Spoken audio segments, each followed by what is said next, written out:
अस्सलामुअलैकुम बच्चों, आज फिर हम आ गए हैं अपनी एक ये नई वीडियो के साथ और नए टॉपिक के साथ जो क्या है हमारा translocation of food in plants.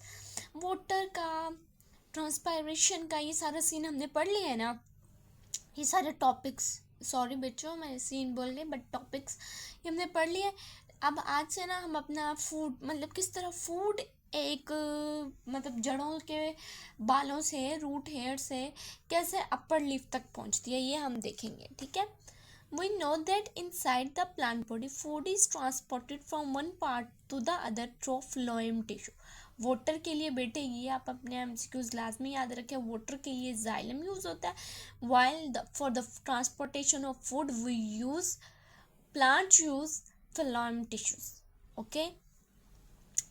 For transportation in most plants, glucose is converted into sucrose. Highlighted it बच्चों, quickly. It's your MCQs. Glucose किस में कन्वर्ट होता है? सुक्रोज में. The mechanism of the transport of food in plants is called pressure flow mechanism.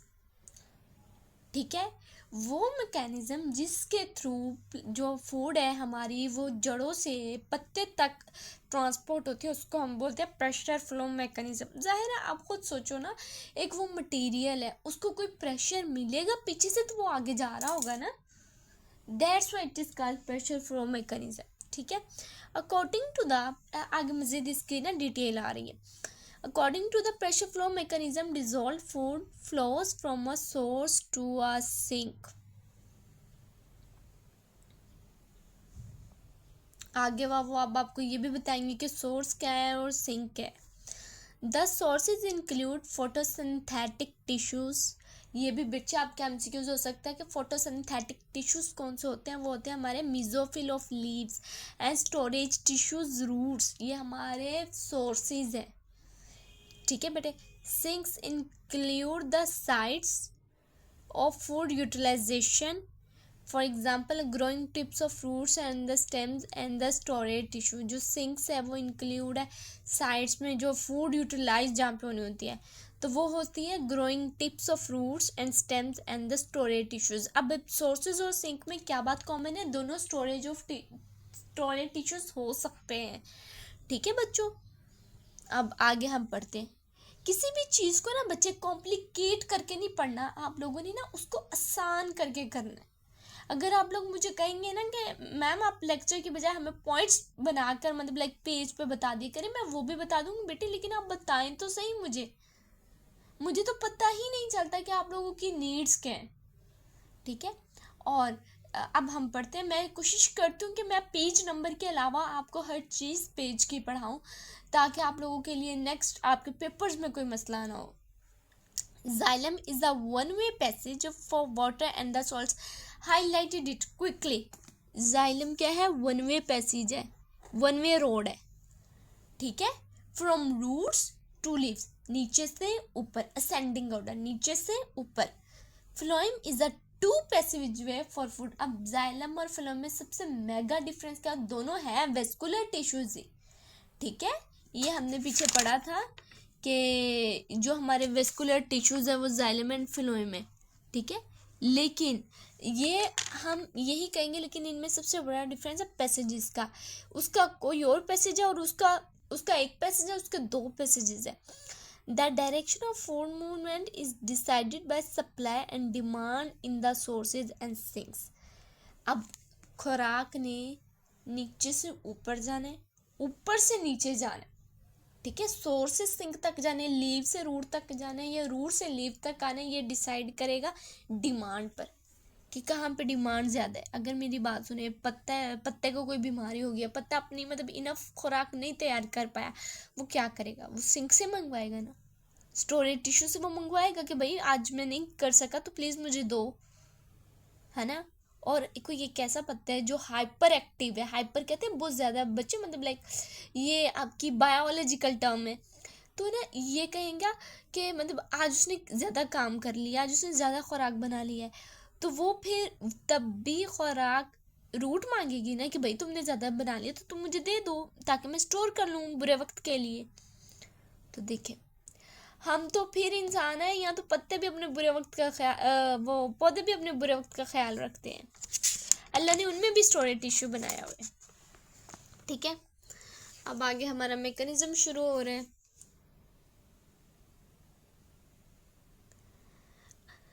At the source site, food enters the sieve tubes of phloem by active transport.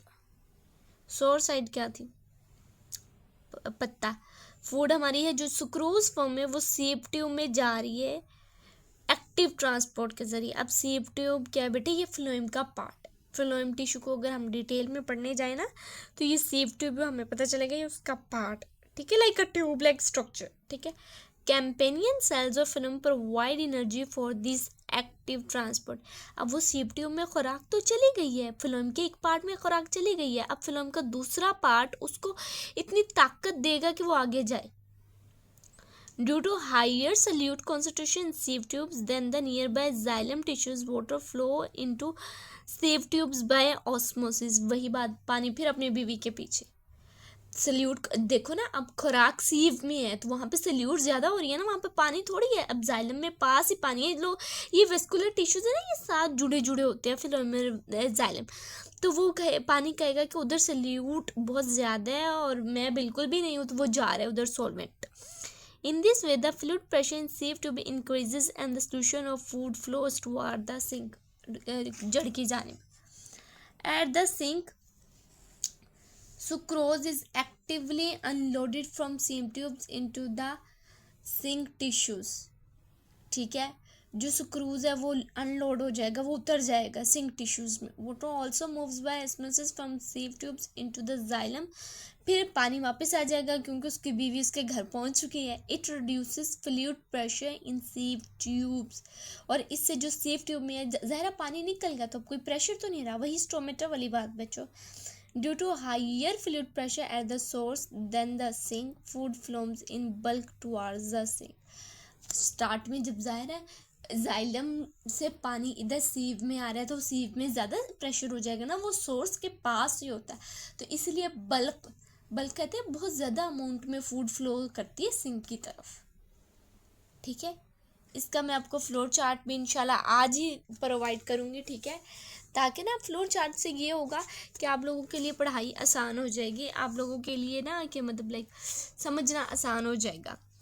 अब ये देखो H2O जा रहे, companion cell सीव का उन्होंने mention किया हुआ है। फूड मोलिक्यूल है वो देखो वो जा रहे सीव में। फूड मोलिक्यूल है किधर? मेसोफिल सेल में, जो कि हमारा सोर्स है। और फिर ये सिंक है, और फिर जब वो सिंक तक पानी निकल गया अपना वापस अपनी जगह पे चला गया, और फ्लोएम। और ये हमारी फिगर क्या है? Transport of food. Hope so बच्चों ये आप लोगों को समझ आया होगा। जहाँ से ना समझ आए बेटे बी ओपनली कि आप पूछ लें। ठीक है, आप लोग सवाल नहीं करते बच्चों, सवाल करो मुझसे। अच्छा चले 9.6 गैशियस एक्सचेंज इन प्लांट्स। वो उसका आपका फ्लो चार्ट इंशाल्लाह अगली वीडियो में मैं आपको मिल जाता है। कोशिश करूँगी विद डायग्राम। ठीक है, ताकि आप लोगों के लिए आसान है। लेकिन बच्चों वैसे तो ये डायग्राम बहुत आसान है, लेकिन इसको मज़ीद सिंप्लीफाई करके मैं आप लोगों को बता दूँ।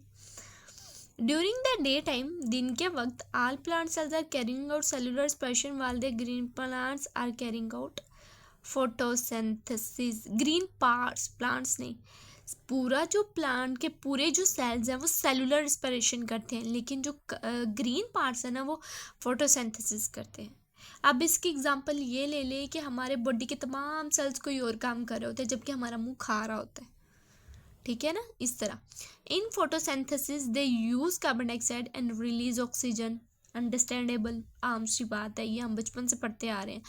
दे take carbon dioxide which they produce in respiration, जो वो सेलुलर रिस्पिरेशन। अब यहाँ पे भी आपका एमसीक्यू बन रहा है कि कौन सी कार्बन डाइऑक्साइड कहाँ से लेते हैं, वो जो सेलुलर रिस्पिरेशन में वो लोग बनाते थे। Also take carbon dioxide from the environment. It's also MCQs के वो सेलुलर रिस्पिरेशन के साथ साथ हमारे इन्वायरमेंट से, हमसे भी वो कार्बन डाइऑक्साइड लेते हैं।